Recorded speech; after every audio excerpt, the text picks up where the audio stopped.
Are you coming off of the cloud yet? Yeah. Very good. And what do you see down there below you? Boats. Yes, very good. And describe these boats. They're longboats. Tell me more. They're Viking longboats. Yes. How can you tell that?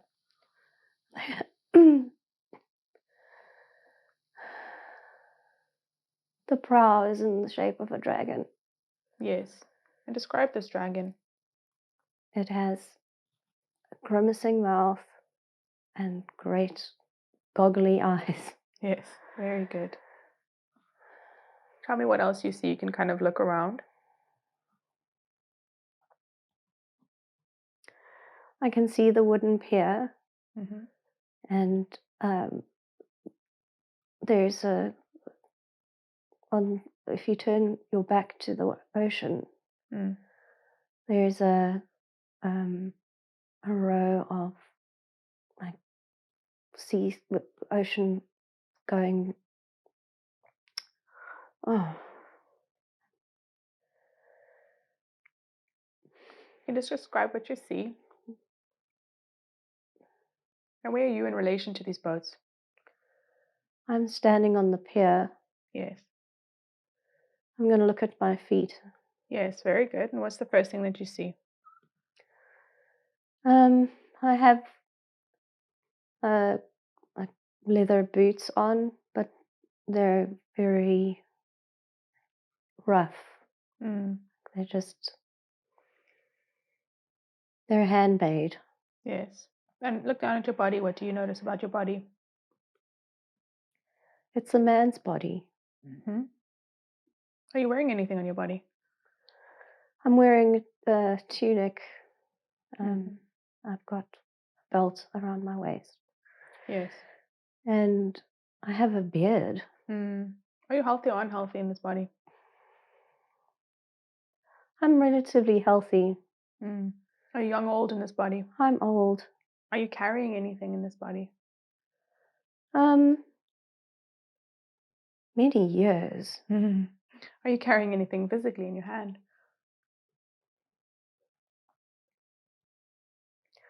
No, I think I was just there to see the ships come in. Okay. Are you wearing anything on your head? No, I have long braided hair. Are you wearing any jewelry or embellishments? Yes. Tell me about that. I've got a torque around my neck and it supports my cloak, and then I've got an amulet that I wear around my neck as well. Yes. What's the significance of this amulet? Oh,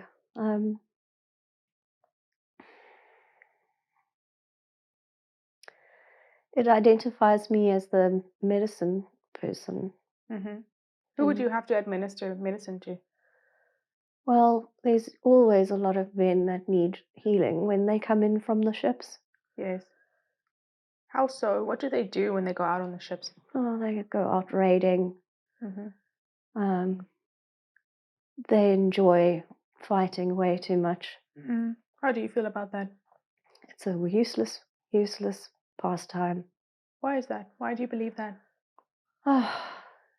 Life is so precious, and it's so short, and the men go out to prove themselves for no good reason other than prowess and pride, and they really waste their youth and shorten their lives when they could be farming.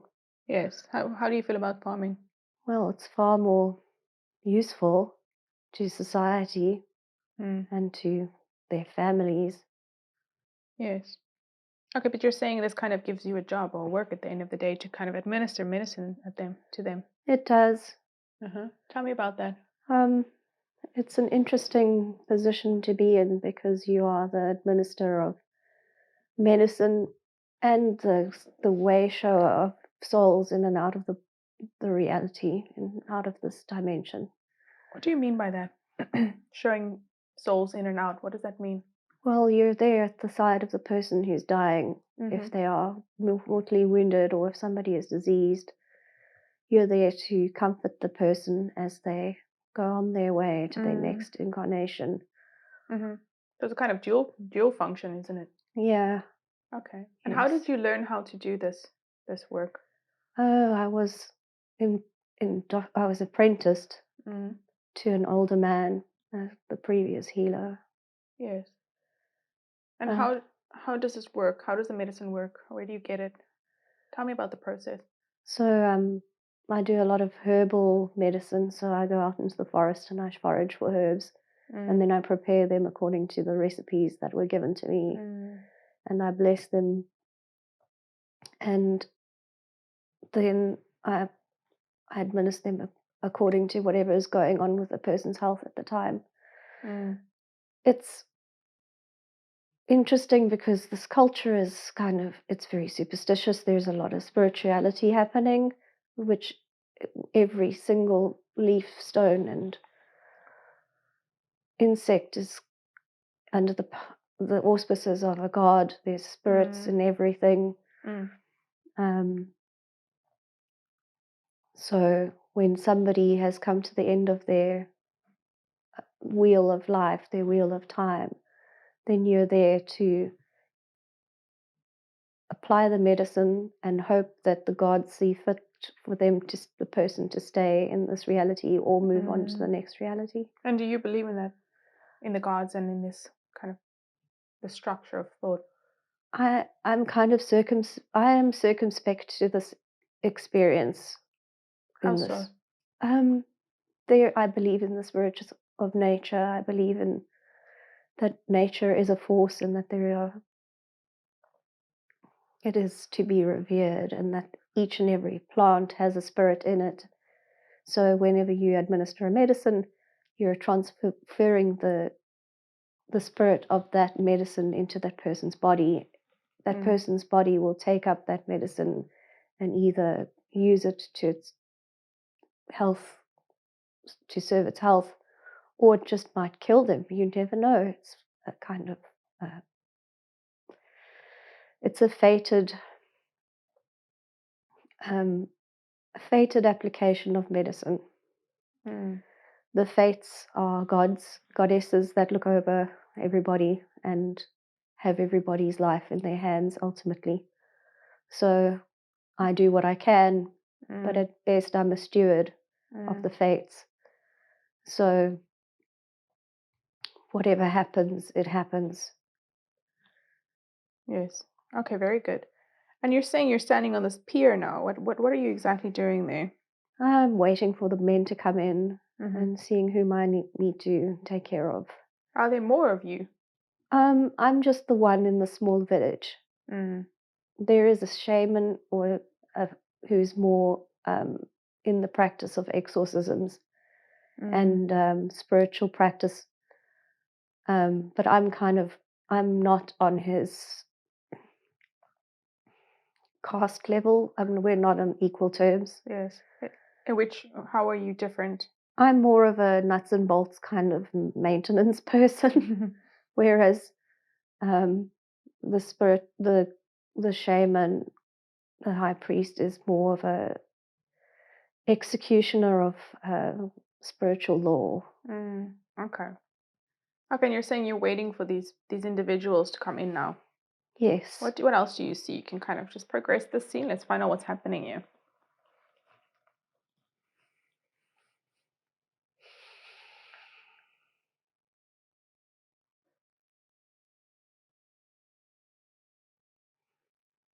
What do you notice? I'm just seeing people go about their day. The women are very, very excited to have their men back in town. And I'm just watching people enjoying seeing their loved ones. How do you feel about that emotionally?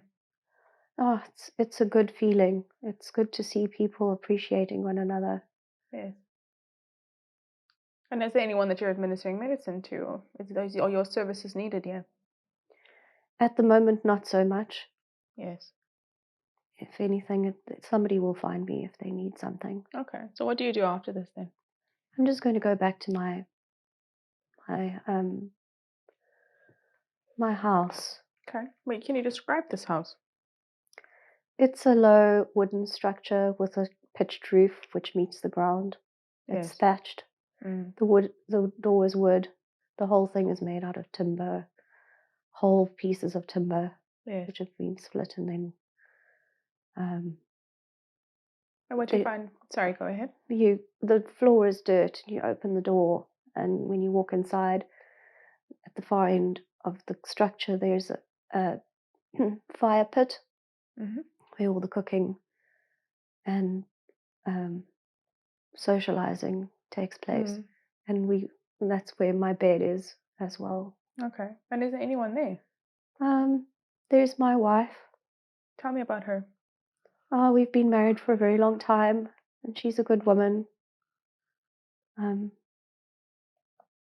What do they call you in this life? I can hear your name.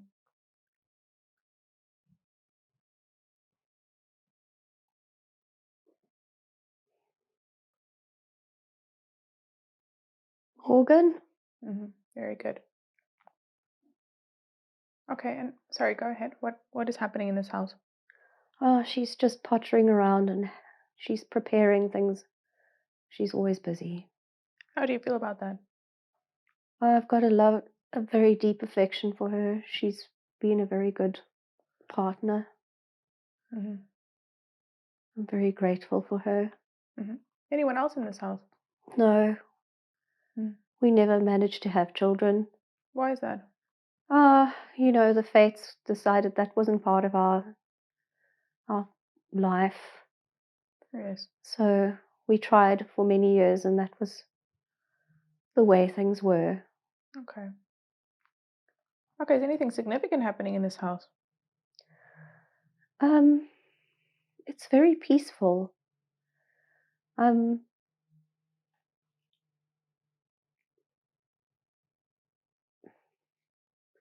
If anybody, if I had to reflect from another lifetime, I'd be saying this is the kind of peaceful I've always wanted. Simple life. Mm. Okay, very good. So you can close that scene. Let's leave that scene. And let's move forward to an important day. A day that you consider to be important when something is happening. We've now moved forward to this important day. What is happening? What do you see?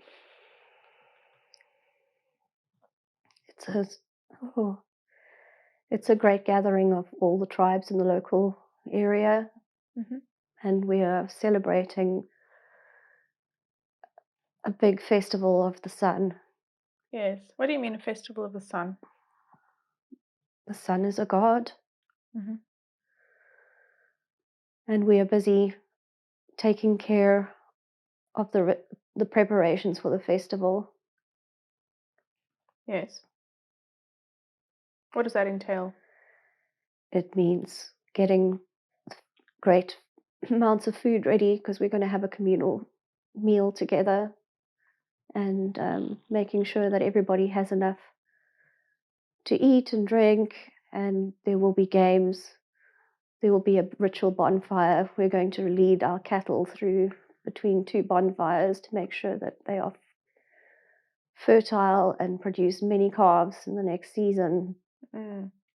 There will be lots of games and drinking, and people will jump over the bonfires. Here's hoping nobody falls into the bonfires. Yes. So it's like quite a great day of celebration. A lot to look forward to. Yes. It's called Lunasa. Yes. Okay. What does that mean? Lu is the god of the sun, and it's the day when he is most high. It's the longest day of the year. Yes. The longest sun day. Yes. Very good. Okay, and how do you feel on this day? It's always very cheerful. But at the same time, you have to get ready for the next turning of the wheel. So what we are getting ready for now is to make sure that we have a good harvest come Lamas, and then what we'll do is make sure that the long winter months, the dark months, are well cared for and everybody has enough to eat. Because that's everybody's major concern, is that nobody dies of starvation. Okay, so it's kind of survival based, isn't it? Yeah. Very good. And what is your kind of role on this day of celebration? What do you do specifically?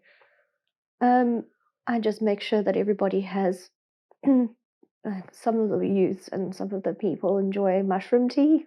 Yes. So I go out into the forest and I pick the mushroom, and then I make sure that there's enough stock of that. I've done this in the previous month to prepare, and everybody drinks the tea and gets very merry, and then jumps over the bonfires and has a massive party. Does the tea itself make them merry? Oh yes, it opens you up to all the realms. And why would that be necessary?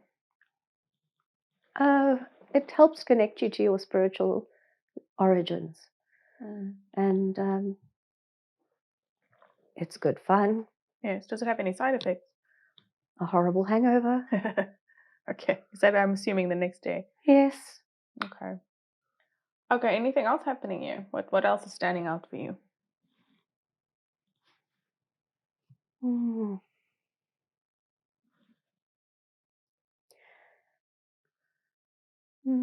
At this stage of my life, I think I'm very aware that I'm getting on, that I'm not young anymore. How do you notice that? Well, my hair is changing color. My knees hurt more when I walk up the hills and into the forests. And when I'm on the burren looking for herbs and things, it's a little bit, I get tired even just walking. And emotionally, do you have any effects there? I have a deep regret for not having had children. But it seemed like it was out of your hands. You tried the best you could. Yeah, well, the fates have their way. Yes. Why did you want children so badly?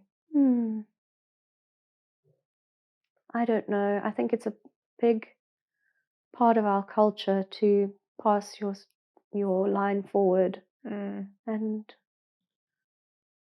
everybody in the village, well, you're either a farmer or a warrior.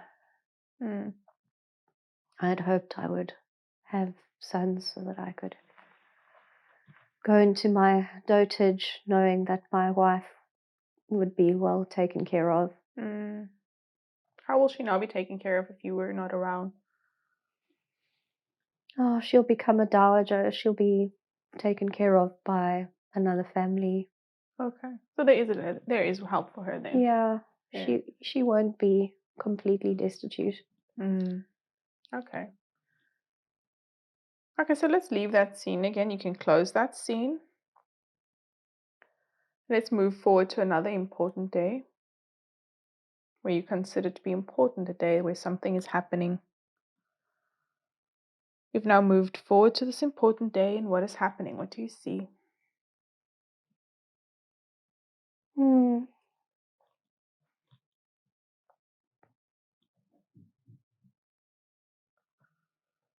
I'm lying in my bed, and I know it's one of my last days. How do you know that? I'm so weak. Yes.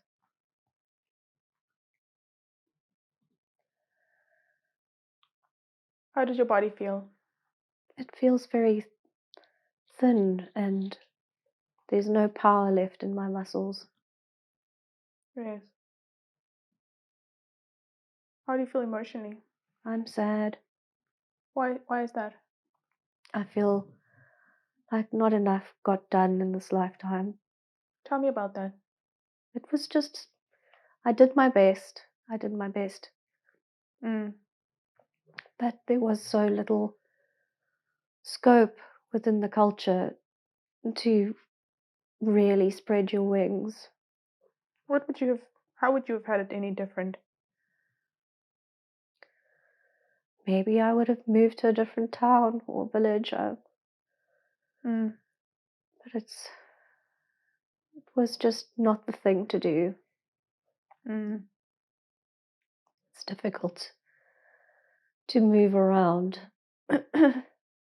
Why is that? It's dangerous. What would you be in danger of? Eaten by wolves, or you can be attacked by brigands in the woods. Life is precarious. Mm. Okay, so you didn't really have much of an option, did you? No, Okay. life was very simple. Okay. And how do you feel about that simple life? I think it was simple and honest, and as uneventful as it was, I think I did my best. Mm. And I think that's what makes me more adventurous as a spirit. It makes me want to do more. Okay. So it gives you that drive. Yes. Very good. Okay, so what else is happening on this day? You're saying it's one of your last days. Yes, I'm saying my goodbyes to my wife. Okay.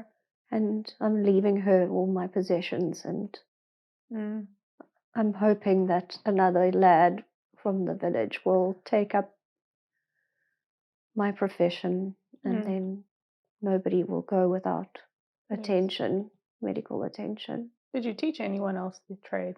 Yes, he was a simple boy. I just hope he will love the profession as much as I did. Yes, and why did you like that profession so much specifically?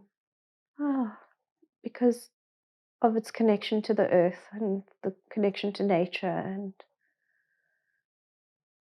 the land, and being in touch with the properties of herbs and being able to administer them and seeing the magic in them and how they invest their spirit into other people, into the person that you're giving them to, and how they can alter the course of a illness or take away pain. So did you see miracles in your time? I saw some wonderful things. What is the thing that you're the most proud of?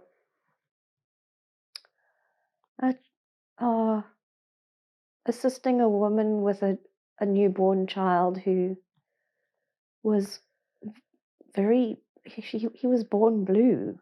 And I took a oil with herbs in it, and I massaged his whole body vigorously until eventually color returned to the child's face and he started squealing. What do you think was happening to him? He was a soul that wasn't invested in this reality. Yes. He just needed a little bit of encouragement. Yes. It wasn't his. He was a bit in shock when he got into his body. And did you know that in the moment? Yes. How did you know that? Because the wheel of time is such that, you have to enter at the right time into this reality and into that body. And sometimes it's a nasty shock. Yes. So it's all about timing, isn't it? Yeah. Okay, very good. But it seems like it's your loss. Time for you has come to an end. That's fine. Okay. What happens after this? What happens during it?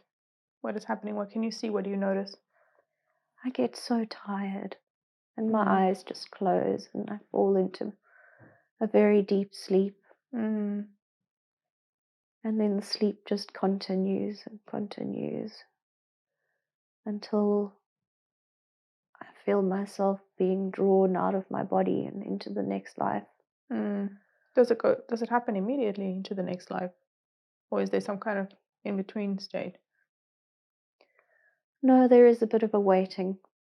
There's a bit of a respite. Yes. Would you like to talk about that? Or would you like to move on?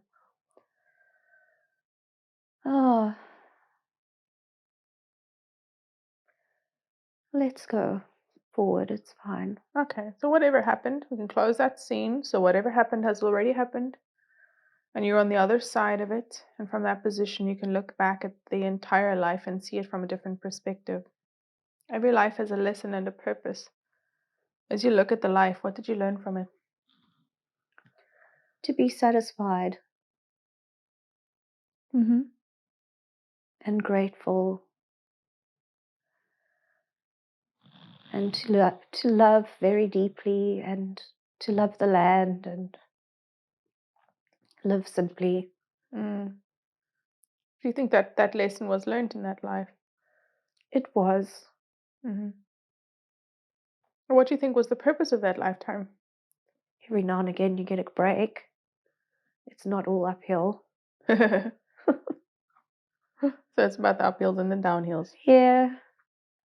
I think I went straight for a wee break. Yes. Anything else lesson or purpose-wise from that life? If you get a break, enjoy it. Very good. Okay, so you can take a deep breath.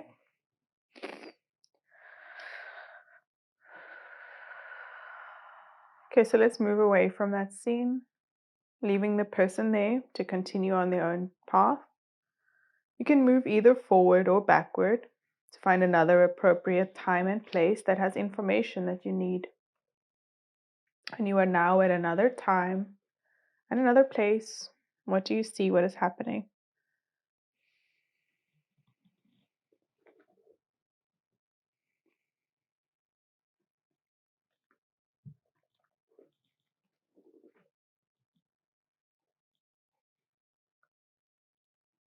What is the first thing that comes into your mind's eye?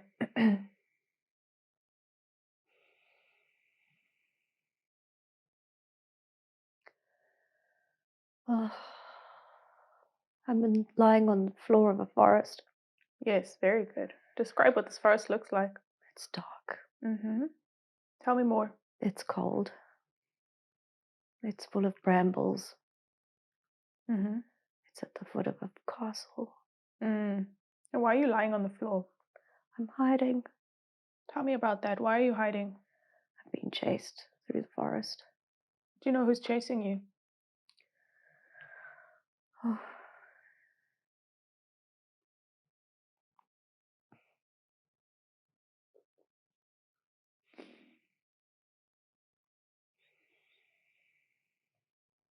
Do you know the identity of this person? Yes. Who is that? It's one of the captains that work in that castle. Why is that person chasing you? He's an evil individual. And he has no good in his mind. Yes. I'm getting away from him. What happened to get you into this position?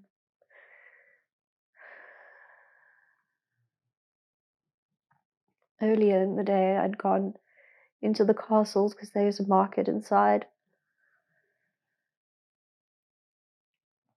And I was there to bring my bread and a few small things for sale.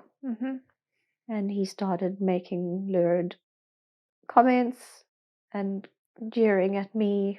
And as I left that day, he decided to follow me through the gates, over the bridge, and into the forest. And so I just started running. Yes. What do you think he wants from you?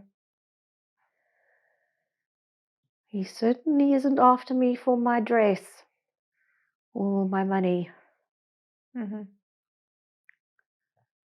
Why do you think he's doing this to you?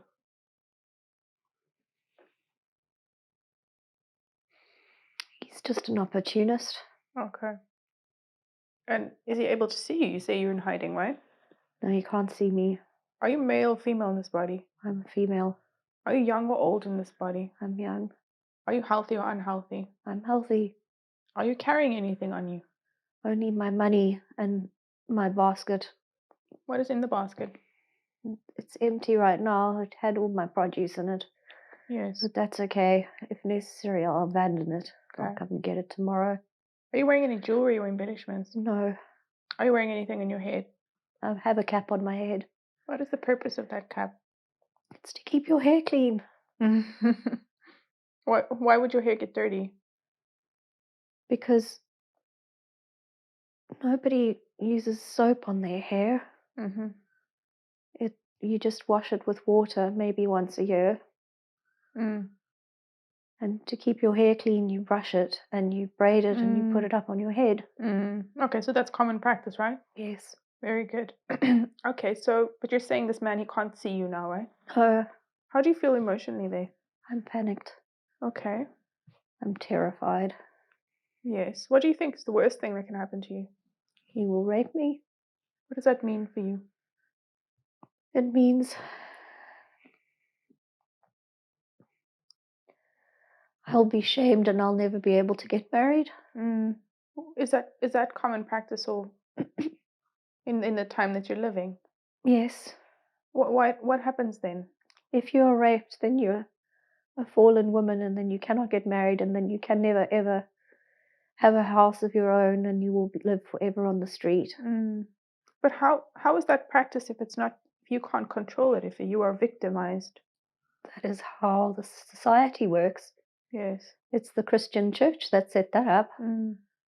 But how would anyone know? How can anybody not know if you're beaten into a pulp? Okay, very good. Well, let's find out what's happening in this scene. Tell me more. I'm lying very, very still.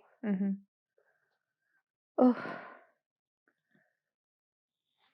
he must have been drinking that day because he's kind of stumbling around in the undergrowth. Okay, so you're kind of at an advantage then. Yes. Okay, tell me more. I'm just going to wait for him to go away. Yes. And does he go away? He does. Mm-hmm. I'm definitely going to avoid that man in the future. Yes. Is there not someone who can move around with you to protect you? I have an elderly mother.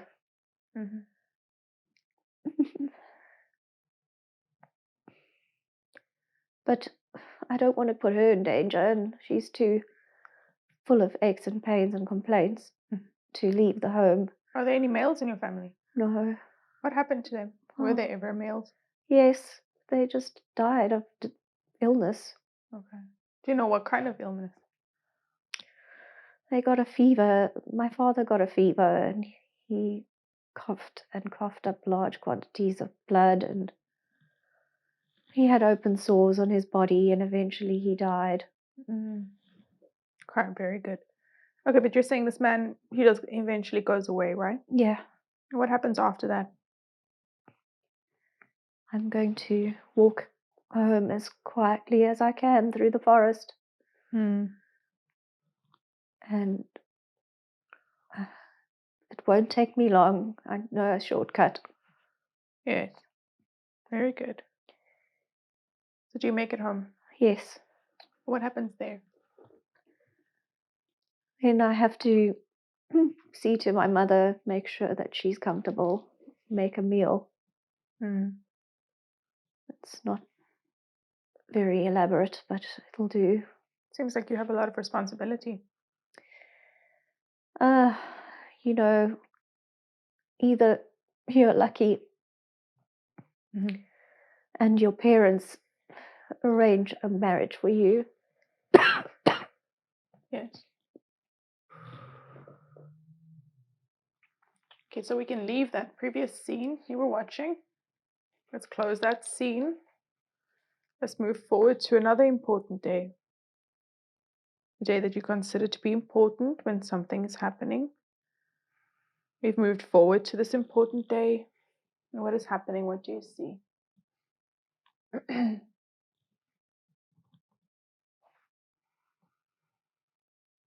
Oh, that evil, evil man.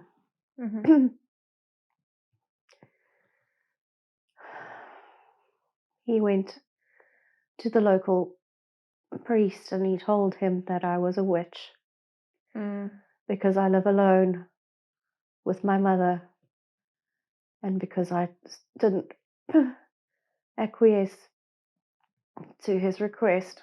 I told him to get lost. Yes. So what happens to you? So I'm sitting in a cell. And I'm about to go on trial for something that I didn't do. What are they accusing you of? They're accusing me of witchcraft. It's the 1600s, and it seems to be a big thing. Why is it a big thing then?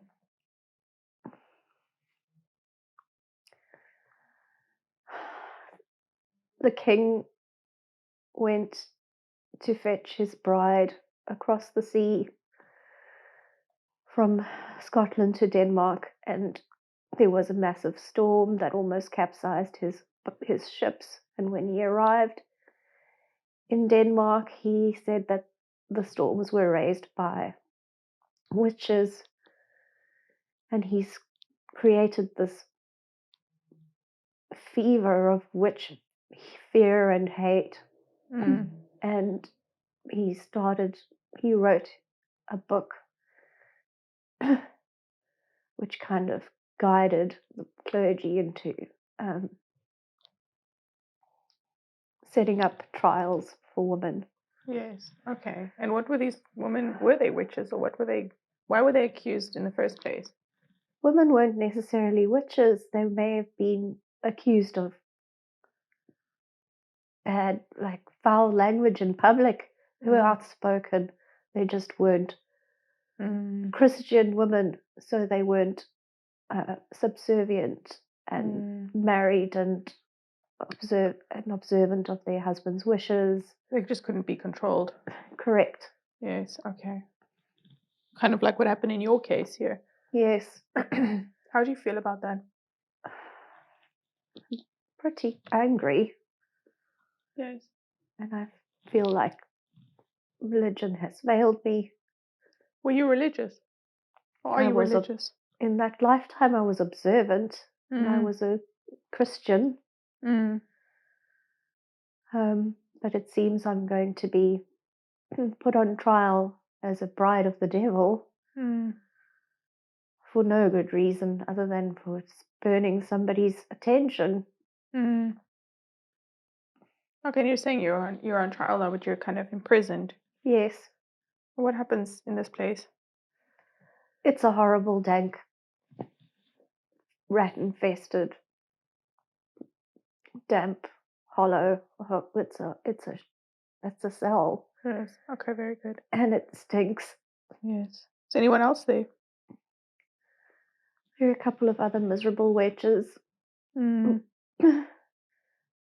in a corner, and everybody is very thin and dirty. If we don't get burned at the stake, we're just going to die of starvation and disease. Oh. What ends up happening to you? I do end up getting burnt. But they first hang you, then they burn you. Why is that? Guess they're doubling down on their odds. Yes. Okay. And they do this at a crossroads outside of the town. Where are all the people then at that stage? Well, they all enjoy a good burning. Why is that? Because people have a morbid fascination. Why do you think that is? They like to see other people suffer. It allows them to project their own suffering onto another person. So they don't have to feel it themselves. Correct. Why would those people be suffering? Life is hard. In which way? Food is scarce. Everybody dies of disease or starvation. It's a tough life. Short life. You're old by 30.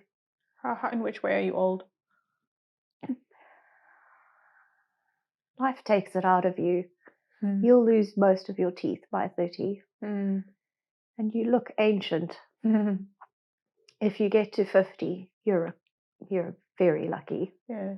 Okay. Okay, but you're saying you don't. Which age do you make to about? About 19. Seems quite short. Yeah, it is. It is what it is. Okay. What happens to you then? Well, I'm hung in the Market Square, and then once that happens, they take the bodies to the crossroads and they burn them there. So they kind of make an example of the women. Yeah. They don't listen. Yes. Okay. What happens to you after that? I hang around for a while. What do you mean you hang around? I was very disappointed by that lifetime. Yes. So I hung around. Are you talking about your spirit? Yes. How do you hang around? How does that work? What happens? You just don't move off.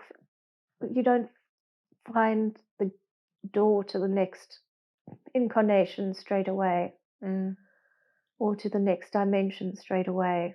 You just wander around. What is the purpose of that?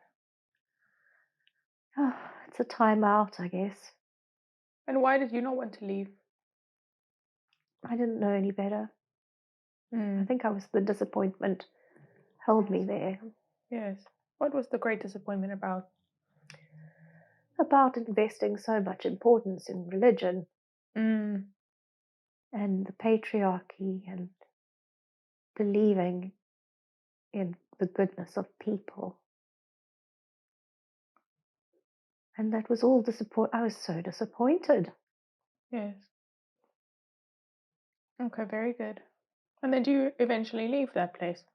Yes, eventually the energy that it takes to be there runs out. Okay. And then what happens to you after that? And then I'm able to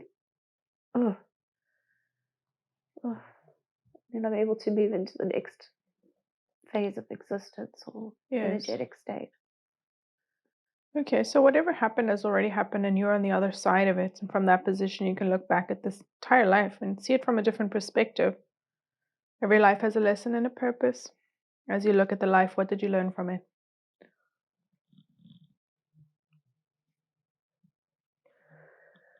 Don't invest too much importance in social constructs and religious constructs.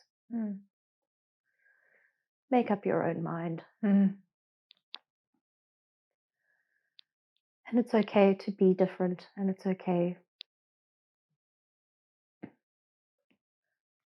not to fit in. Yes. Do you think that that purpose was attained, the lesson was learned in that life? It was eventually. I do think the hanging around was a bit extreme. I really didn't need to do that. Yes, okay. And what do you think was the purpose of that lifetime? I wasn't very evolved at that stage. I think reviewing that life, I wasn't very spiritually evolved. I wasn't very educated. It was very simple. Okay. And it was the lesson was visceral. In which way? Like right and wrong. How should you treat one another? Yes. Yeah. Okay.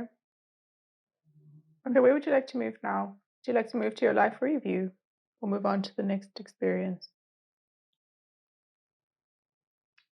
Let's move on to the next experience. Okay, let's move away from that scene again. You can leave that person there. Take a deep breath. So leave that person there to continue on their own path. You can move either forward or backward to find another appropriate time and place that has information that you need. You are now at another time and another place. What do you see? What is happening?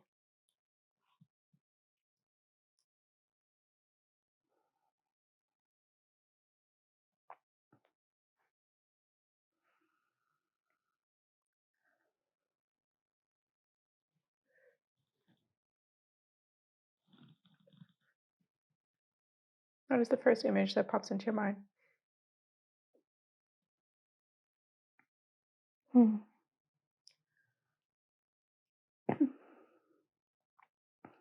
I'm in a monastery.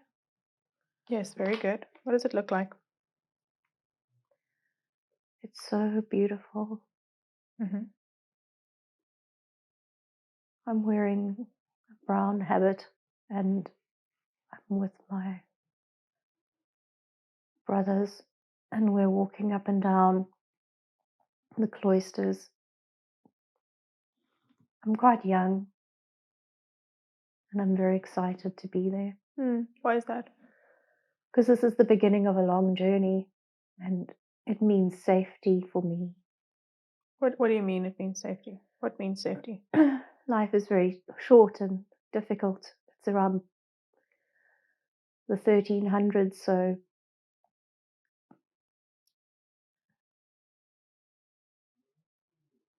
where I live is the monasteries are the only places where you can learn anything. And otherwise you're a peasant, you're working the land, and life is hard. And how did you get this opportunity for learning? I just was a precocious child. Whenever I went to church, I used to excel and really try my hardest at my prayers and my catechism and everything. Yes. So what opportunity have you been granted yet? If I'm very, very honest, I'm glad to have 3 meals a day. What is your work then? What do you do with the majority of your time here at the monastery? I work a lot in the garden. But eventually I hope to be involved in the writing up of the manuscripts, the illuminated manuscripts. What is illuminating manuscript? An illuminated manuscript is the handwritten copying out of the Bible onto very expensive pieces of vellum. Yes. What does that mean to you? Why would you want to do that? It's a sacred act. It's a meditative act. It's a way of increasing your connection to God. Okay, but are you young or old in this body now? I'm in this young. Scene? And are you healthy or unhealthy? I'm pretty healthy. Do you wear any jewelry on you? Just a brown leather thong with a wooden crucifix on it. What's the significance of that? One of the orders of monks that is very, we're very simple in our existence. We denounce all the trappings of the church. Everything must be simple. Yes. Not a lot of possessions, not a lot of jewelry. What does that mean to you, that kind of modesty? It means living a life that's more Christ-like.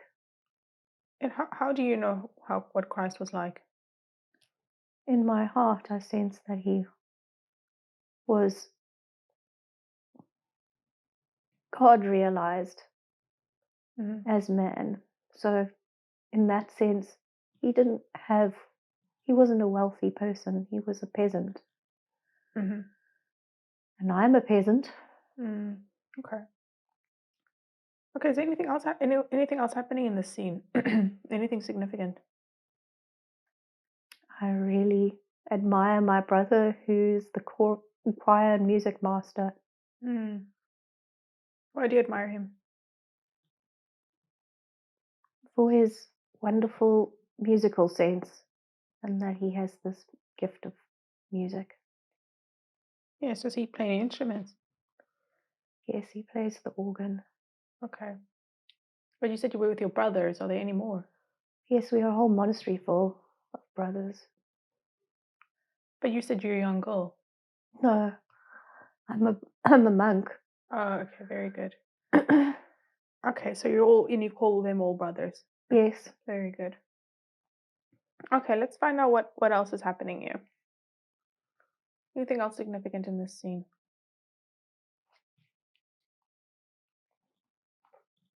I recognize the choir master, Mm. the master of music. Where do you recognize him from? He's my husband in this Yes. in this lifetime. Okay, how do you feel about him there? We are just the best of friends. Mm. And how do you know him from this lifetime? He has the same eyes. Mm. Okay, so it's an internal kind of knowing. Okay, very good. So let's close that scene. You can leave that scene again. Let's move forward to another important day where something is happening. We've now moved forward to an important day, and what is happening? What do you see?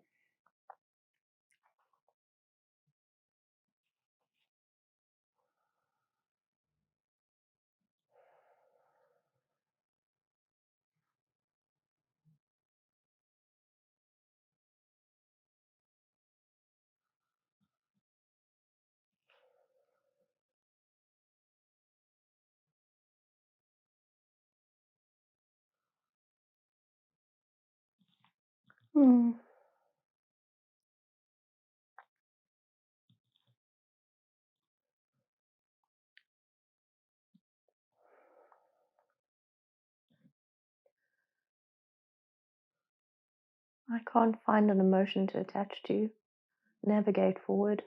Why is that? I don't know. I don't know if it's blocking, if something's blocking it. Is there any scene you can see?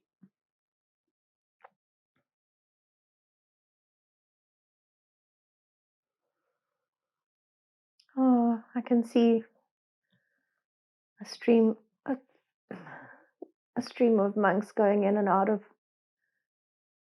the abbot's room. He's dying. Yeah, so why is everyone going in and out? To pay their respects before he passes away. How do you feel about this act? It's very sad. Yes. Well, how so? He's the father of our order. Okay. What does he mean to you? It's like losing a father. What are you doing in this scene? I'm hanging back. I'm quite upset. Yes. I don't know if it's a good idea to go and say goodbye. Why is that? I don't know if I'll be able to hold on to my emotions. Do you need to be composed? Yes, it's not seemly to be overly emotional. Why is that? I guess it's just a cultural thing within this order. Everything is supposed to be measured and contained. Okay. Okay, and what do you eventually make it into this room to see the abbot? Yes, eventually. What do you notice? I'm glad I'm there. Yes. It's a poignant moment. It's an honor to be at the side of somebody who's passing. Why is that? Because it's a magical time.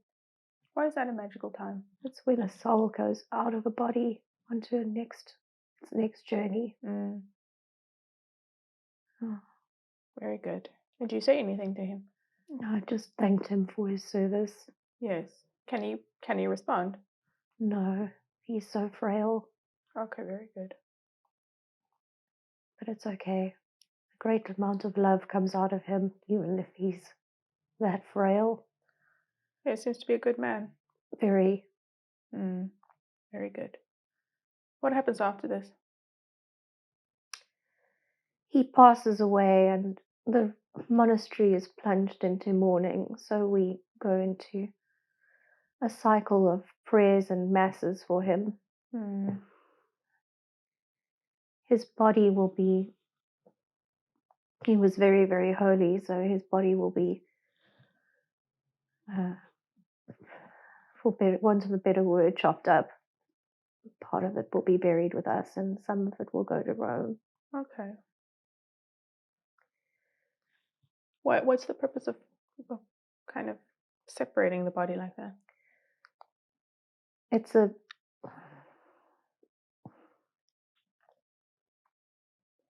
actually a pagan practice. Because he was such a holy man, we believe that by sending parts of him to different parts of the world, his holiness will travel with him, and parts of his body will bestow blessings on other parts of the world. Do you think that happens? There are some people whose bodies are uncorruptible. Yes. But I don't think we stay in this, like, a physical part of the earth any part of the earth can be holy. Yes. Okay, very good. Okay, so let's leave this scene again, and let's move forward to the last day in the life we are looking at. You can watch it as an observer if you want to. We've gone forward to the last day of your life in this lifetime we are watching. What is happening? What do you see? I'm a very old man.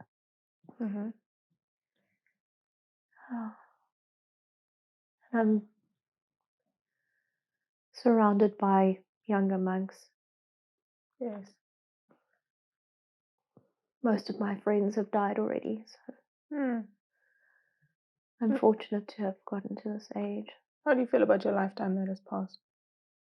Oh, it was one of service. It was a good one. It had good friends. Yes. And what is happening to your body? Oh, it's running out of energy. It's running out of road. Yes. And how was this the last day of your life? What happened? Oh, I lay in my bed. The sun was coming in through the little slit of a window, and I was surrounded by brothers who were praying for me. So I wasn't alone, and I felt great love and great privilege. Yes, very good. Okay, so whatever happened, you can close that scene. Whatever happened has already happened. And you're on the other side of it, and from that position, you can look back at this entire life and see it from a different perspective. As you look at this life, what did you learn from it? As every life has a lesson and a purpose.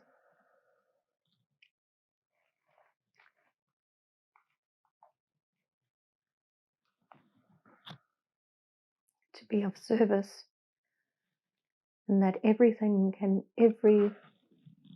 rock, every stone, every bird, every tree has a spark of the Creator in it.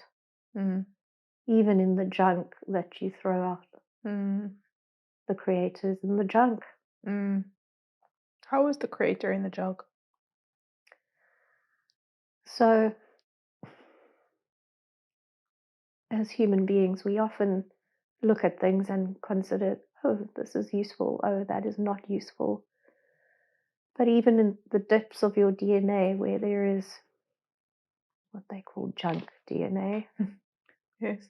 that's where the Creator is, especially there where you're not looking. Okay, so you're saying the Creator is in everything. Yes. And was that learned in that life? Yes. What do you think was the purpose of that life? To be of service and to acknowledge the sacredness of all life. Very good. Any other lessons from that life?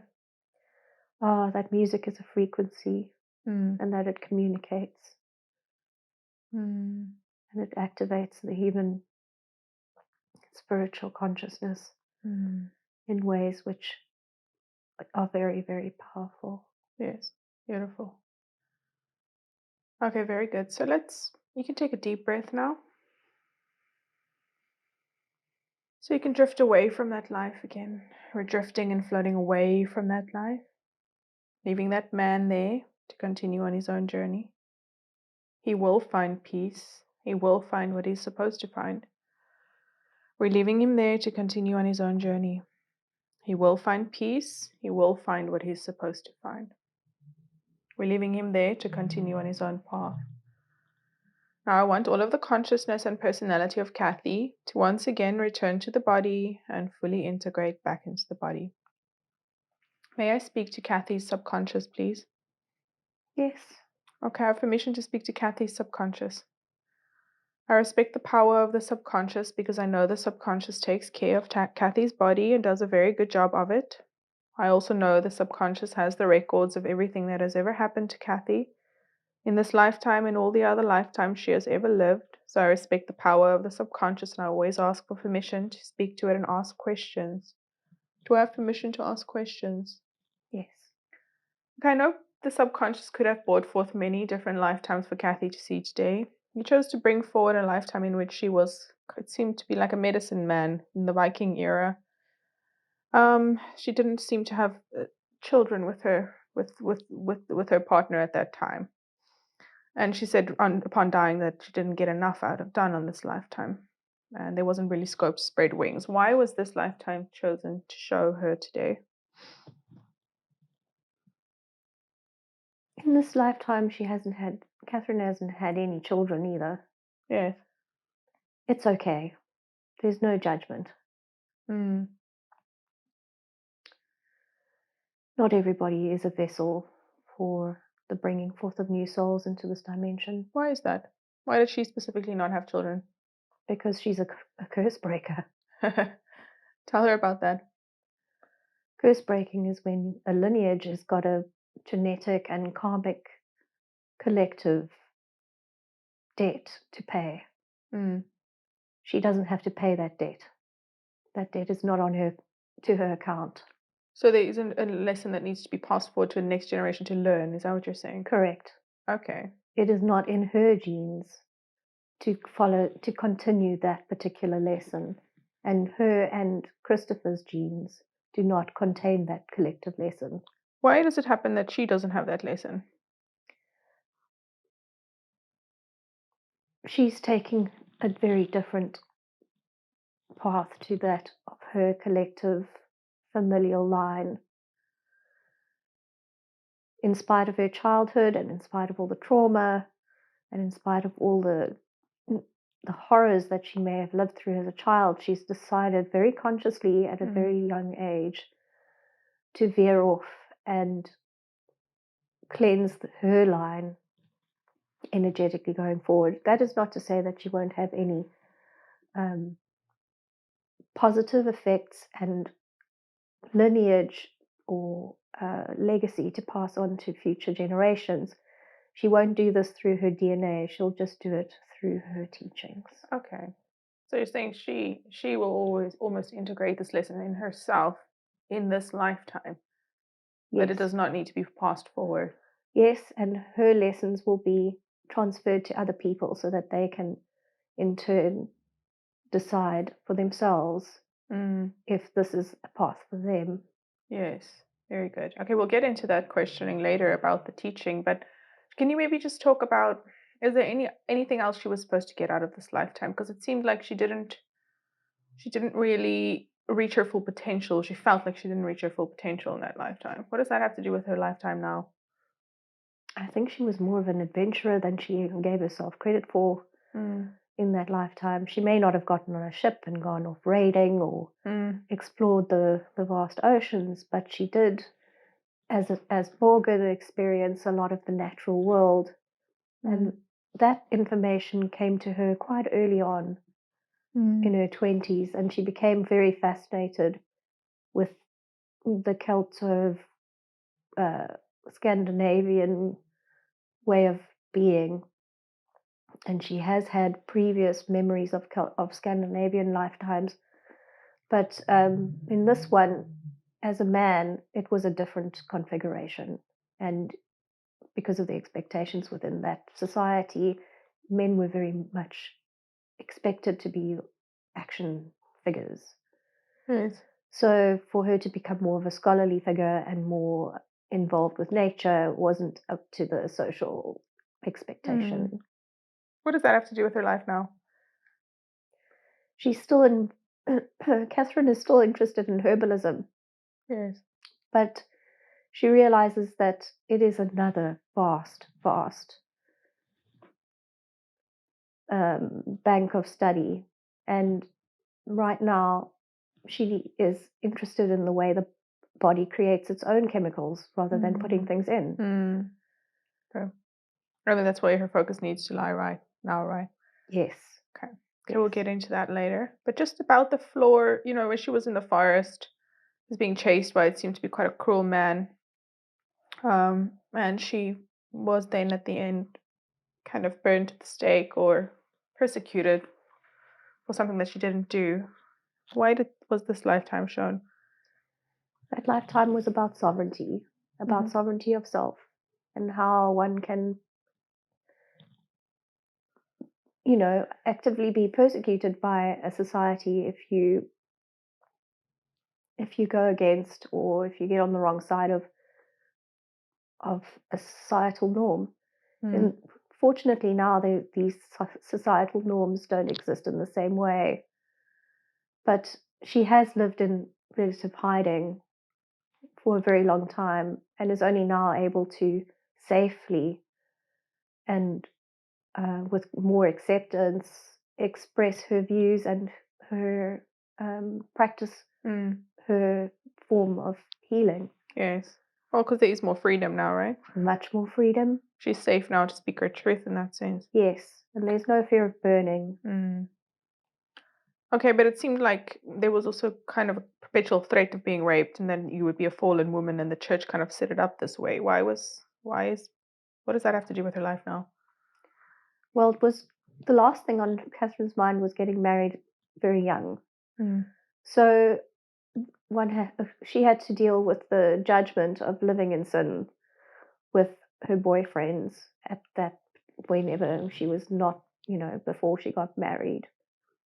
So it was there was a shame, blame, persecution pattern existing in the back of her mind in this lifetime, which took her through quite a long time to work out.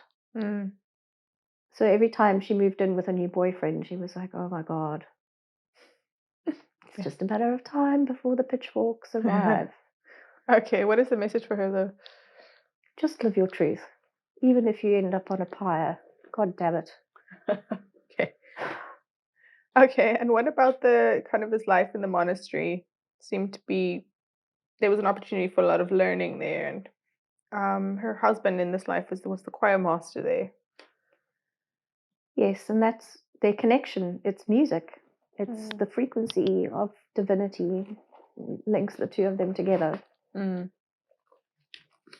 Why does music do that for them? Catherine feels music in a very visceral, physical way. And Chris's music, the things that he makes, moves her in that way. Yes. When she first heard the music that he'd produced, he hadn't even played on any of these albums. She recognized him in that frequency. Yes.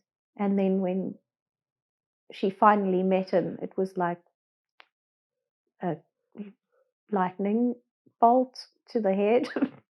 So I'm very grateful that she did meet him. Yes. Okay. And what was the purpose of showing that lifetime? It seems like it was all about control, restricting of emotions. But she did end up dying with her brothers, and it seemed like quite an honorable life. It was honorable. It was a life of service. It was a life of finding divinity and finding peace and finding yourself in the repetition of mundane tasks. What does that have to do with her life now? Her life is all about repetition. She started her life, her first career was a textile designer where everything was about repeat patterns. Yes. And then after that, it's Chinese medicine. Chinese medicine works with patterns of disharmony. Yes. And then she went into the sewing, and it's all about patterns. So we're dealing with how to improve and find your true self nature through the execution of a task over and over and over again until you know yourself. Kind of like that tarot card, which was her resolution card, right? Six of Pentacles, Seven of Pentacles. Yes. Yeah. It's mastery. Self-mastery. Okay. So then she finds herself in this almost meditative act of repetition. Yes. Okay. Okay, and what about the near-death experience? It seemed to be an access point. This experience is a key to a past and future information for her, but how can she go back to there again consciously? So she said she was able to draw on information during this near-death experience.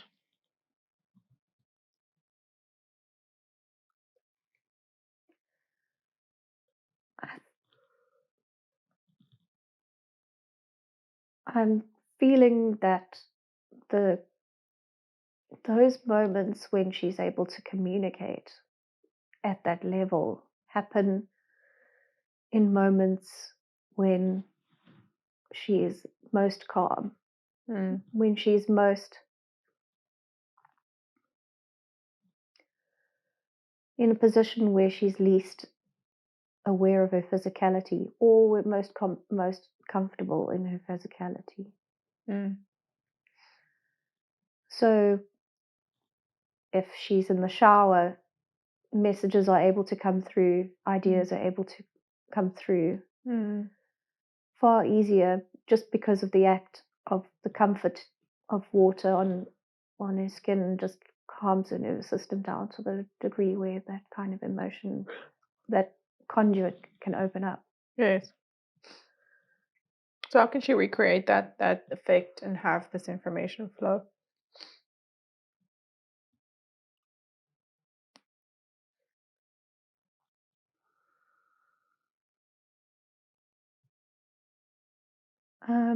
If she's able to sit and keep her hands busy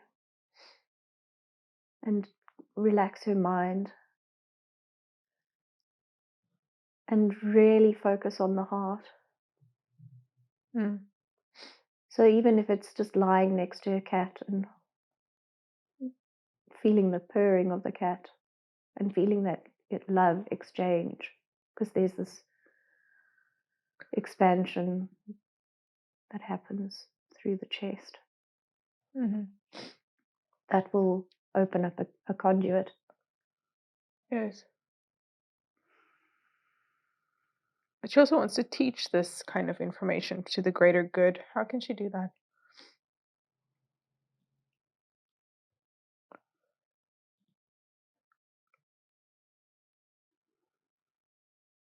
Well, through acupuncture, she's able to put people into a state which is very connected to source. And she's able to witness this happen. It happens quite rapidly. So as soon as certain needles go in, she sits back and she waits and she watches, and she can see the physical body collapse in on itself. And when that happens, then the emotional bodies are able to find spaciousness and calm. And as soon as that calm residence within the physical body is felt, then the traumas and the pains and the aches and the whatever it is that is triggering your symptomatic presentation is able to be released. Yes. Okay, so she's teaching people through the work that she's doing. Yes. In person. Yes. Okay, but if she wanted to reach a bigger platform, what should she do? She should teach Qigong. Yes. Why Qigong specifically?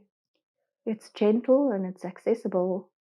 And it's not a whole lot to learn if it's just short. Yes. Short sequences, it's not a whole lot. It's not difficult. Sorry, go ahead. It's sustainable. Yes. And which platforms should she use to teach? She could start by putting up YouTube links on her website or Facebook, or starting Instagram. Okay, of her explaining what it is, how to do it. Yes, and demonstrating. I think her teacher would be quite critical of it because that's his nature, but it's fine. But she needs to start somewhere. For sure. Okay. Okay, and is she fulfilling her purpose? She said she has so many interests and desires to study, but she seems to be unfocused.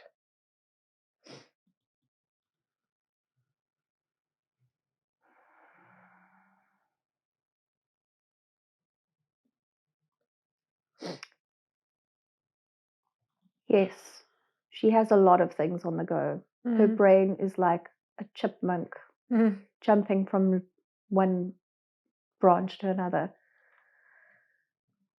I think she needs to contextualize each activity, because you have to invest as much as you can into each moment while you're engaging that activity, and compartmentalize these things so that she doesn't end up burning herself out. Yes. But how can she focus rather? She wants to know, she wants to study galactic astrology, animal communication. What should she specialize in? I think she should stick with what she's got right now. Stay with what she's working on, what she's specializing in, because ironically, whatever she's interested in is organically absorbed into her practice anyway. Yes. So in 2020, she became extremely interested in guasa, which is scraping of the face. And she almost started a business with an insincere person because this person offered to finance the entire endeavor. She fortunately didn't carry through with that, purely because she sensed that the person wasn't going to honor her part of the contract and potentially take the entire business away. So that has already become part of her practice, and it will grow, and it will become an access point for people to access her teaching from the point of vanity, because everybody wants to age slower, and that can be an access point for whomever needs to access this information. Yes. Okay, so that kind of face brushing actually helps to decrease the aging process. Yes. Okay. Because this part of your body is not part of the meridian system. It's still connected to source. And all the information for function flows through the neck and then down through the body. So if you can nurture and encourage the information for function to flow through the face, you're automatically encouraging the information for function to flow through the rest of the body, and there's better health. Yes. Okay, very good. Okay, and she wants to know if her and her husband, are they living in the right city to fulfill their purpose? Or is the mountain blocking or shielding them? The mountain is a massive stargate. Can you tell her about that? It's really busy. And it is a useful point of entry for her star family. It's like living at the foot of a large galactic airport. Yes. Which is very useful. It's just not the right time. Now is just not the right time for her to move. If she is going to move, and she may in the future, it's just not the right time right now. Why not right now? Because circumstantially and politically, the rest of the world is in such flux. Yes. Things are going to calm down and people are going to come to their senses. It probably will be easier after the 24th of December 2024. Why that date? Because that is the date when the Earth's electromagnetic fields will have come to a place where they're not in such flux. Why that date specifically? It's supposed to be the date which is predicted for the full transition into the 5D reality. Is that accurate? There are many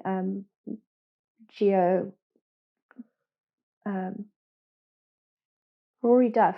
Rory Duff is a geobiologist, and he has plotted the fluctuations in the geomagnetic fields of the Earth, and he said that by 24th of December 2024, things will have stopped fluctuating. At least it will be at the apex of its fluctuation.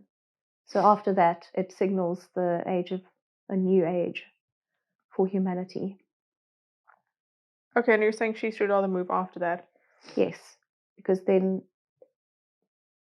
creatives and healers and people who are in service to the greater good will be in a better position to move around the world. They'll be really needed and embraced no matter where they go.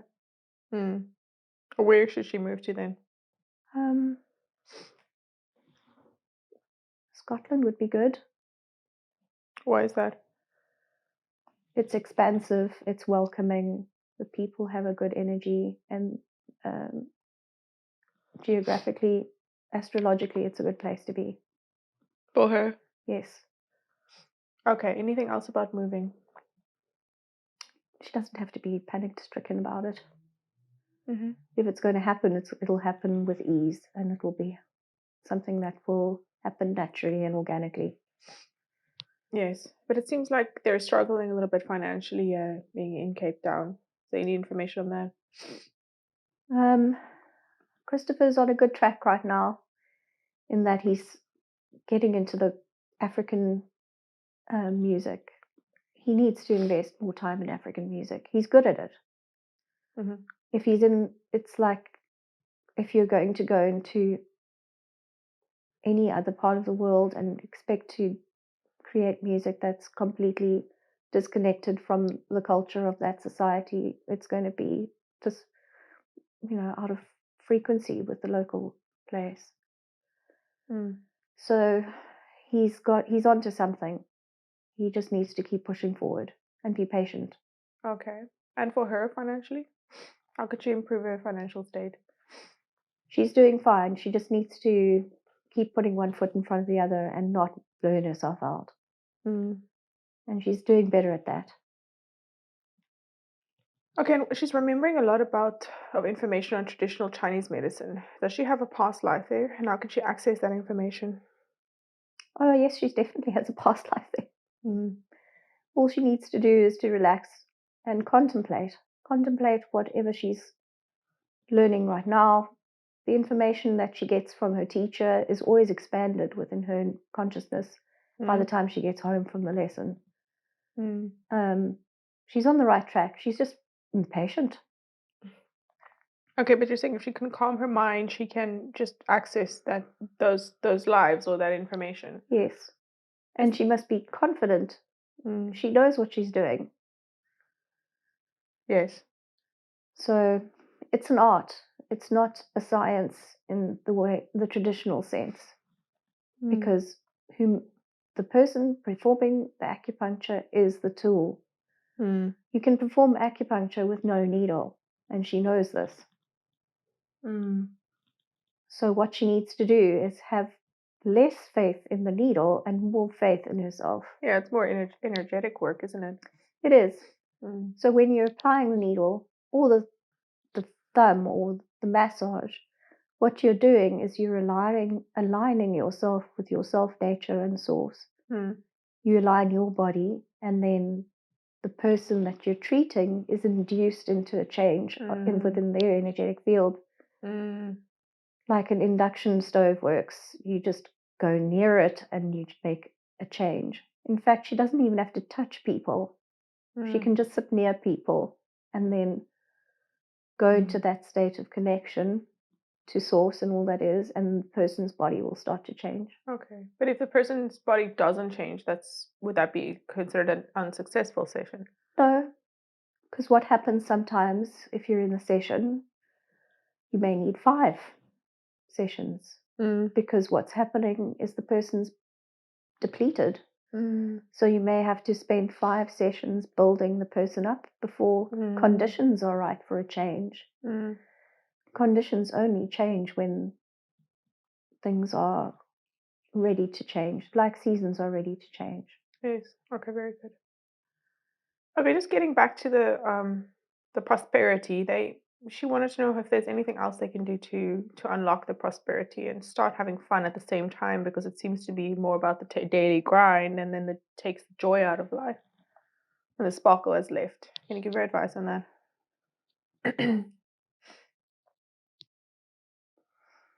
Get out more. Go and appreciate nature. Get in the car, go for a drive. Do behave like a tourist. Well, we do live in the most beautiful city on earth. Absolutely. So there's no excuse. Yes. Just behave like a tourist. What about the prosperity part? Because I know it's quite expensive doing things in Cape Town. Not always. It can be. Getting in the car, that'll cost you money. Maybe having a coffee, that'll cost you money, but it won't be breaking the bank. No. So it's also about changing your perception or your perspective on your experiences. So, and also even going for a walk in the forest is a high value experience. It doesn't cost you anything. Yes. Okay, but any other way that they can unlock their prosperity?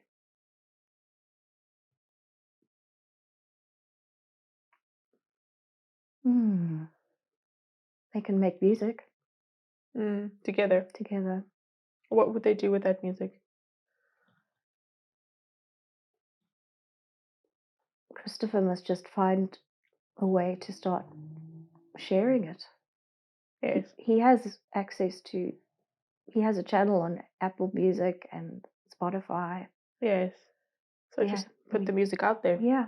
Okay. You just have to make it. Yes. So it's the one step, second step, then just getting it out there. Okay. Because that could be quite special, the music that they make together. It's really wonderful. It's because we're very, like, musically we're not alike. We're not twins. So I do my thing. He'll do his thing, and the third thing comes out. It's like we may not have children, but we'll have many creative children. Okay, and she's saying she has a recollection of awful trauma at age 2. It was strongly denied by her mother and sister, but it's come up again in previous regressions. Did it happen? Yes. Okay. Because she said she just wants to keep her sanity and she doesn't want to be a liar. She's not a liar. Oh. Can you tell her about that? Yes, it is as she recalled. And everything, all her health issues as a child, that all came out as a result of that event and subsequent events. So, and why did that have to happen to her? It was a disempowering event. It was one which set her up for her experience at 16. It wouldn't have happened otherwise. That's the near-death experience at 16, correct, right? Yes. Why did that set her up for that? It was the conditions that needed to be in place for her to generate the kind of negative emotion that drove her to that experience. Okay, that was a walk-in experience. It wasn't a walk-in. What happened there? It was a soul braid. Okay. So what happened was her soul passed into the all that is, Mm-hmm. and it went through a frequency healing. Yes. Why is And that called a soul braid? because the Arcturians who are in charge of the healing of emotional trauma from abuse can intentionally take your soul into their being, their spaces of healing, and augment it and upgrade it and give it comfort and repair the broken threads within the weft of and the weave of your beingness, and then you can go back. A walk-in is more of a complete severing of the journey, and then something else comes in. Yes. Okay, but she was just almost repaired, you're saying? She was repaired, yeah. Okay, and why was the Arcturian specifically? The Arcturians are responsible for the emotional healing, and they are of the human soul if it experiences abuse within a lifetime. So if you experience terrible abuse and then you die, the Arcturians usher you out of this lifetime and into their waiting room, and you are given a once over, and then you move on. Why them specifically? That's their speciality. And what is her connection with the Arcturians? Hers is for healing. They're there to help her in her healing journey and to help heal others on an emotional level. Yes. Okay, very good. Okay, is there anything else about that trauma when she was a child? You're saying that set her up for this kind of soul braid or this near-death experience? Yes, it did. Mm-hmm. It also set her up for the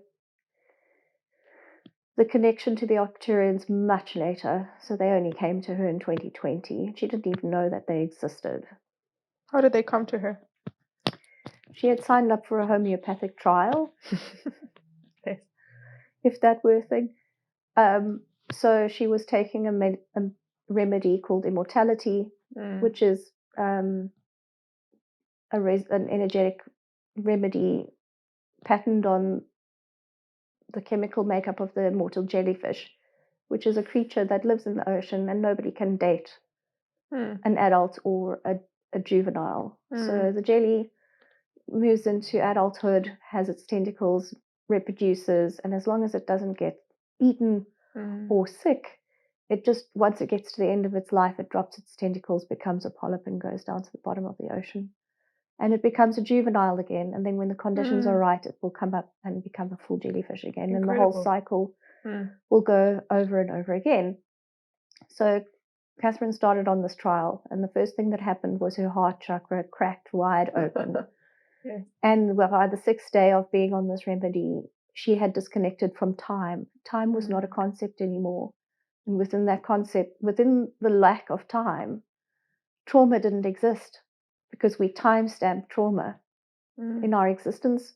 We remember dates, we remember names, and we remember places. But without time as a navigational tool, she was able to drop a whole ton of baggage in one go. And by I'd say the 6th week of being on immortality, she started reality, the nature of reality started to disintegrate a little bit. So she started seeing dimensional shifts in her reality. Like she would walk from the kitchen to the bedroom and there would be a dimensional shift. And it all got a little bit surreal. And then one night she was asleep and she was dreaming, and then these blue people arrived. And in my head, I'm debating what is going on. I'm not sure what. And anyway, they communicate telepathically, so they just said, no, well, we're here to upgrade you. We're here to upgrade your healing capacity. And they gave me they gave another attunement, and she was able to look down at her hands, and they were long blue, had long blue fingers. Okay. And then that was very strange. But she kind of went with it. And then the next day, when she was treating somebody, doing a massage, the whole room went blue. And that was interesting. But she didn't judge it or anything. So it seemed to, from then on, the information about the Galactic started coming in. And it was gradual, incremental, exponential expansion of this concept of being more than just a human. Yes. And in isolation. But which of her staff family are working with her most now, and how can she best connect with them? Her Tarseti family and her Andromedan family are most in attendance at the moment. Yeah. They're her most recent incarnation outside of this galaxy. So, yeah, they help a lot for when it comes to technology, upgrading her own technology internally, and for coming up with ways of blending the different technologies that she has already at her disposal. Yes. But how does she best connect with them? Just work, because they love helping. So what she must do while she's working is ask for their connection, ask for their assistance, and they'll step in and help. Yes. And how will she know that they're there? She'll feel it. She'll either feel much taller or like her limbs have a different dimension to them and her hands have a different feeling to them. And that's okay. But after those sessions, she must make time to just sit and be in her own body so that she doesn't walk around half and half. Yeah, how can she ground better than afterwards? Just sit, have a cup of tea, like take time. Okay, don't get up and start doing and going as she usually does. No, Okay. don't rush from one thing to the next. So maybe eat something, drink something, just relax and. Yes. Okay. Yes. Sit, talk rubbish. Okay, and physically, most of her issues are right side of the body. What is that about? Right side was the masculine wound. So,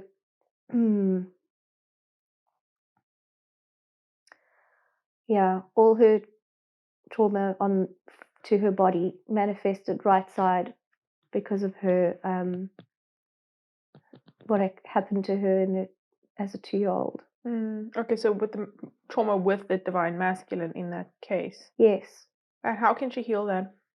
She's done a pretty good job, given the amount of damage to her spine.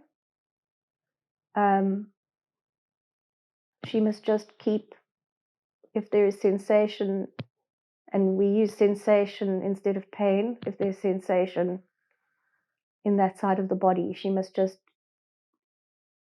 seek help if she needs it. If it's that bad, go to her teacher, get the acupuncture done, or do the stretching that she needs to do, and just relax, because it just takes time. Yeah, she just needs to sit still, maybe. And can you maybe heal that for her today if she has any other residue in the right side of the body? I most certainly can. Well, how does that look like energetically? It looks like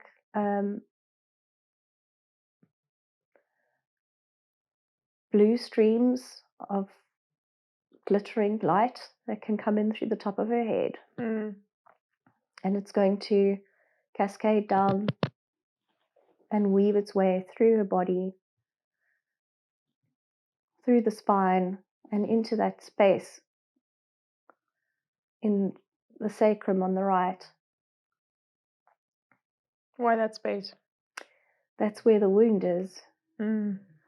It's just in the joint between the sacrum and the ilium. Is that from when she was 2 years old?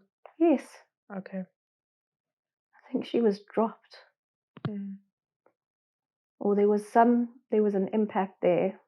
Okay. But you can heal that for her today, right? Yes. Beautiful. What does that look like?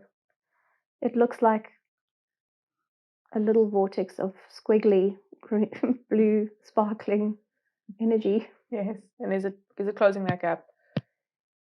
It's removing the black, revolting, tarry thing that was sitting there, and it's just shot down her leg. Beautiful. Wait, what happens to that now? It's going to go out through her foot and into the ground. Okay, beautiful. So she can ground that and send that back to the universe for healing. Yes. Okay, can you please do a body scan, find out if there's anything else in her body that's out of balance?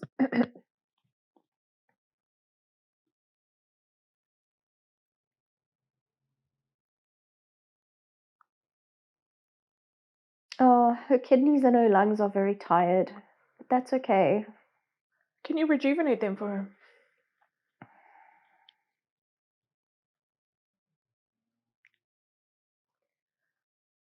I'm going to have a go at her kidneys first because they'll help the lungs. Okay, what does that look like? Oh, there we go.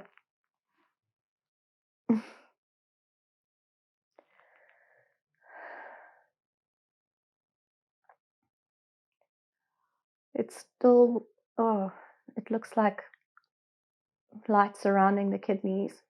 Mm.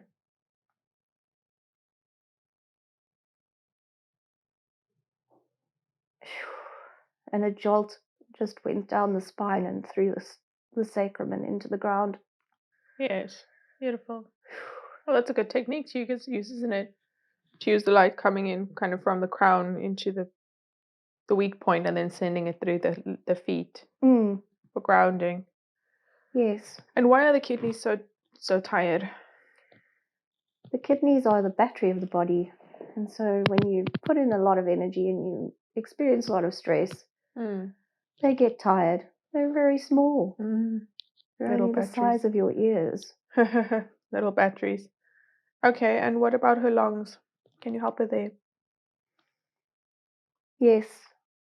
They've been playing up a lot because of the grief. The lungs are a bit worst affected by grief. Yes. What is she grieving? Oh, gosh, struggle. Yes. But it's time to stop feeling sorry for yourself. Yes. Can you help her with that? Absolutely. What can you make her understand? There is no loss. The real you that is connected to source is never ever experiences no loss. All of the things that we experience as human beings is an illusion. It's an immersive experience. We have to be immersed in this experience. We have to be forgetful of our true nature. Otherwise, you'd walk around as Buddha all the time, and you would learn nothing. You would resolve none of your karma because you wouldn't be attached to it. Seems a little bit boring to me as well. True. So we do enjoy a good soap opera in this reality. And yeah, you have to be invested in the illusion, in this virtual experience. Yes. So, yes, but it's important not to invest too much. Don't get too sucked in, as dramatic and as wild as it can possibly be. Okay, very good. Okay, but you're saying you're lifting that kind of that weight from her lungs now? Yes. So she might let go of that. Very good. Okay, can you continue working on her body as we speak? Yes, of course. Thank you. Okay, and is there any way that she can integrate all of this information that she's learned today and hold space for the greatest good and service of the whole? She's got a great brain. She's like a sponge. Yes. Even if she's unconscious, she's really got a great memory. So this memory of this experience will be installed in all her cells, and she just has to do. She just has to be, and it will come out again. Yes. Okay. It's not that complicated. Yes. Okay, and what about when she had the near-death experience? It seemed like there was a rug torn in her house and candles were lit. What was this? That was the spirit of the disease leaving her. Okay, so her suspicions are accurate. Yeah. Yes.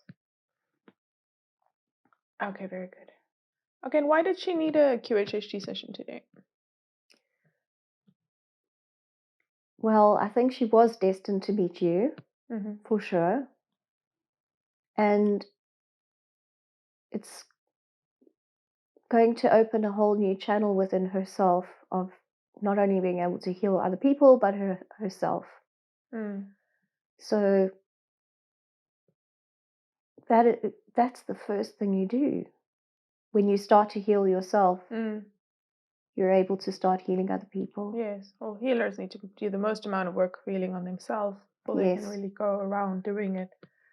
Okay, and how will she be different after the session? She's going to have more clarity. She'll have more purpose.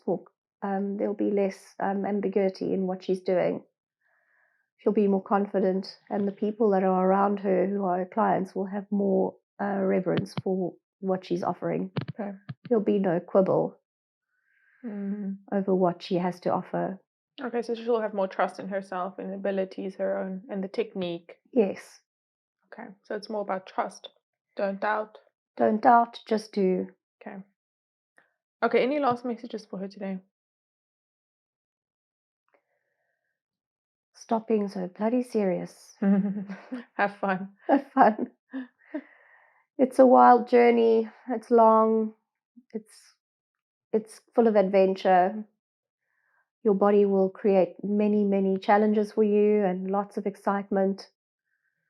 And other people will create that for you as well. Just appreciate it along the way. And never stop learning. Yes. And is there any question I could have asked that I didn't ask?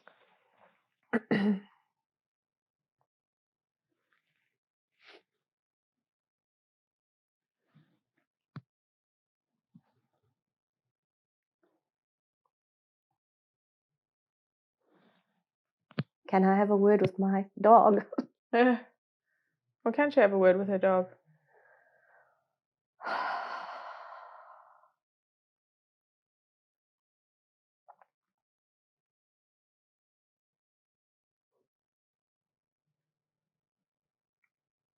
Is this a dog from childhood, I'm assuming?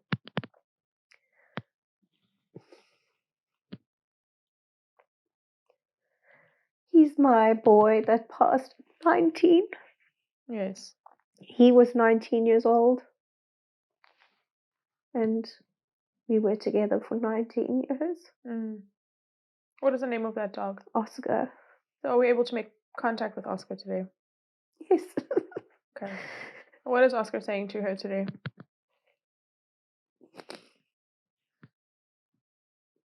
He was a key to my heart. So he did his job. He opened up the heart. Okay, what is Kathy saying back to him?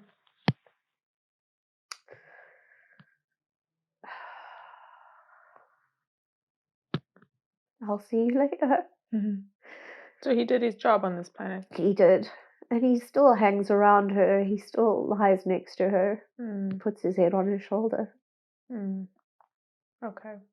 Does he have anything else to say to her? Oh, he'll be back. He will reincarnate too. Yes. Will she know him in the future? Oh, yes. In this lifetime? Yes. Okay. Anything else about that? He'll be stinky. So he will be another dog? Yes. Okay, very good. So she can look forward to that. Yeah. Okay. Anything else from him today? No. Any last messages for her today, or are we complete? We are complete. Thank you.